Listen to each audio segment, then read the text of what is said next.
Student Shakuntala tutorial को आपण मानक आंतरिक स्वागत। आज आम आलोचना करबा सारला साहित्य संबंध रे। आपण माने जदि आम चैनल रे नुआ अछंती तबे जल्दी जल्दी सब्सक्राइब करि नियंतु जहा फल रे आपण माने UGC net JRF SSB TGT PG इत्यादि परीक्षा पई समस्त प्रतियोगिता मूलक परीक्षा पई उपयोगी प्रश्न पाई परिबे। तबे चलंतु आरंभ करबा आज एमसीक्यू डिस्कशन। प्रथम प्रश्न, केउ साहित्यिकंक बाल्यकालर नाम सिद्धेश्वर परिड़ा? केउ साहित्यिकंक बाल्यकालर नाम सिद्धेश्वर परिड़ा? सारला दासकर बाल्यकालर नाम सिद्धेश्वर परिड़ा। केउ महाकवि ओडिशार गजपति कपिलेन्द्र देवंक समसामयिक थिले? सारला दास ओडिशार गजपति कपिलेन्द्र देवंकर समसामयिक थिले बोली अनुमान करा जाए। केउठारे सारला दास जन्म ग्रहण करथिले? कनकपुर पाटणा ठारे सारला दास जन्म ग्रहण करथिले बोली केतेक स्थान रे उल्लेख रहिछि। सारला दास कनकपुर पाटणा ठारे जन्म ग्रहण करथिले बोली केतेक स्थान रे उल्लेख रहिछि। सारला दास का जन्मस्थान संपर्क रे विराट पर्व रे केउ स्थान वर्णित होइतिला? सारला दास जन्मस्थान संपर्क रे विराट पर्व रे वर्णित होइतिला। सारला देवींकर कृपा लाभ करी सारला दास नाम रे निजको परिचित हेबा प्रसंग महाभारत रे केउ पर्वरु जानिबाकू मिलिथाय? सारला देवींको कृपा लाभ करी सारला दास नाम रे निजको परिचित हेबा प्रसंग महाभारत रे आश्रमिक पर्वरु जानिबाकू मिलिथाय। 1,40,000 केउ ग्रंथर पद संख्या? सारला महाभारतर पद संख्या हेउची 1,40,000। काईसिका पर्व, मध्य पर्व और गदा पर्व केउ ग्रंथरे रहिछि?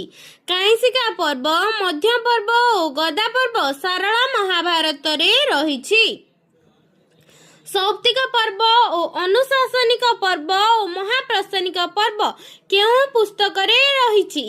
सौप्तिक पर्व, अनुशासनिक पर्व और महाप्रस्थानिक पर्व संस्कृत महाभारत रे रहिछि।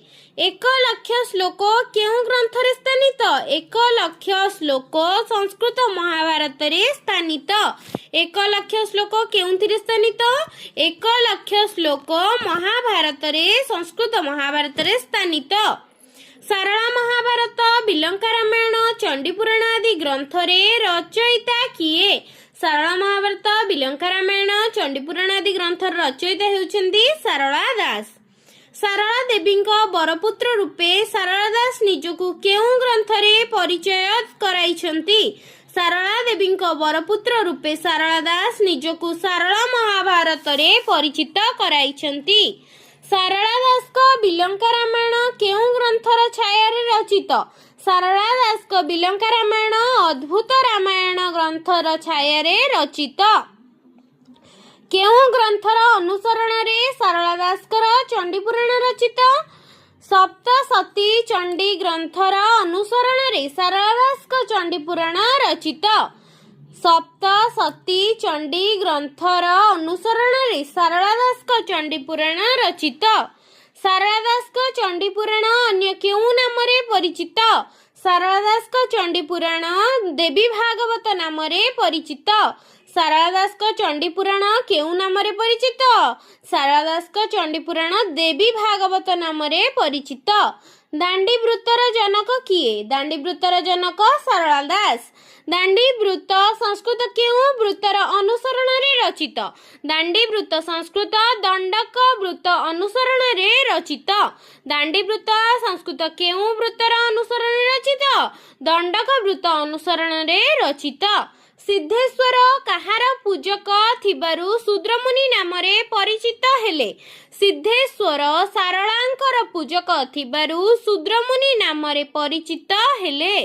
सत्य आंब उपाख्यान केउ पर्व रे वर्णित होइछि? सत्य आंब उपाख्यान वन पर्व रे वर्णित होइछि। लक्ष्मीनारायण बचनिका ग्रंथ सारला दास द्वारा रचित बोली किए सर्वप्रथमे लोकलोचन को आनिथिले? लक्ष्मीनारायण बचनिका डॉक्टर बंशीधर महांती ग्रंथ सारला दास द्वारा रचित बोली सर्वप्रथमे किए आनिथिले? डॉक्टर बंशीधर महांती लोकलोचन को आनिथिले। नेक्स्ट क्वेश्चन, सहस्र शिरा रावण को रामचंद्र हत्या करिबा प्रसंग केउं ग्रंथरे वर्णित? सहस्र शिरा रावण को हत्या करिबा प्रसंग बिलंका रामायण ग्रंथरे वर्णित। देवी दुर्गा विवस्त्रा अवस्थारे महिषासुर को वध करिबा प्रसंग केउं ग्रंथरे वर्णित? देवी दुर्गा विवस्त्रा अवस्थारे महिषासुर को वध करिबा प्रसंग चंडीपुराण ग्रंथरे वर्णित। परशुराम विजय नाटकर स्रष्टा किए? परशुराम विजय नाटकर स्रष्टा कपिलेन्द्र देव। प्रथमे श्री रामायण, द्वितीय भारत, तृतीय लिखन कली श्री भागवत। केउथिरे एहा वर्णना होईछि? एही पदटी महाकवि सारला दासकर चंडीपुराण ग्रंथरे वर्णित होईछि। सारला महाभारत उपरे रचित श्री भारत दर्पण समालोचना पुस्तकटीर स्रष्टा किए? सारला महाभारत उपरे रचित श्री भारत दर्पण समालोचना पुस्तकटीर स्रष्टा पंडित गोपीनाथ नंद शर्मा। सारला महाभारत उपरे रचित श्री भारत दर्पण समालोचना पुस्तकटीर स्रष्टा पंडित गोपीनाथ नंद शर्मा। जहाँ नहीं भारते ताहा नहीं भारते एही प्रसंग केउं ग्रंथ उद्देश्य कह जाइछि? जहाँ नहीं भारते ताहा नहीं भारते एहा सारला महाभारत उद्देश्य रे कह जाइछि। जमराजंक वाहनर नाम कौन? जमराजंक वाहनर नाम कृतांत। जमराजंक वाहनर नाम कौन? जमराजंक वाहनर नाम कृतांत। नेक्स्ट क्वेश्चन, सारला दास केउं शताब्दीर कवि? सारला दास पंचदश शताब्दीर कवि। पूर्वजन्मर तपस्या फलस्वरूप जाति स्मरत्व लाभ होइथाए ए कथा सारला दास महाभारत रे केउं पर्व रे कहिसंती? पूर्वजन्मर तपस्यार फलस्वरूप जाति स्मरत्व लाभ होइथाए ए कथा सारला दास महाभारतर स्वर्गारोहण पर्व रे वर्णना करिसंती। सारला महाभारत रे केउं पर्व रे यदुवंश निधन और श्रीकृष्णଙ୍କ महाप्रयाण वर्णित? सारला महाभारतर मुसली पर्व रे यदुवंश निधन और श्रीकृष्णଙ୍କର महाप्रयाण प्रसंग वर्णित कराଯାଇଛି।